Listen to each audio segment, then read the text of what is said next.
কাকে দায়ী করবো? সরকারকে, যারা আমাদের বিরুদ্ধে মিথ্যা মামলা দিয়ে এত বছর আটকায় রাখলো।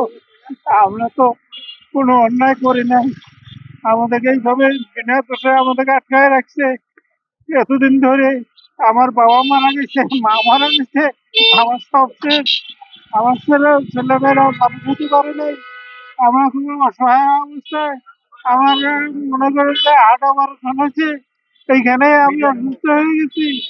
ক্যামেরায় ওয়াও, স্টাইল দেখাও। Xenon X21 পারলে ঠেকাও। আমাদের তো হচ্ছে সব ধরনের ক্ষতি হয়েছে, বাবা সেনও পাইনি, তারপর হচ্ছে বাবার যে ফিনান্সিয়াল একটা সাপোর্ট থাকে সেটা পাইনি। আমরা তো নিঃস্ব হয়ে গেছি একদম। ঠিক আছে, সরকার থেকে কোনো ধরনের সহযোগিতা তো করেই নাই, উল্টা হচ্ছে আমাদের সব দিক থেকে মাইনাস হয়ে গেছে।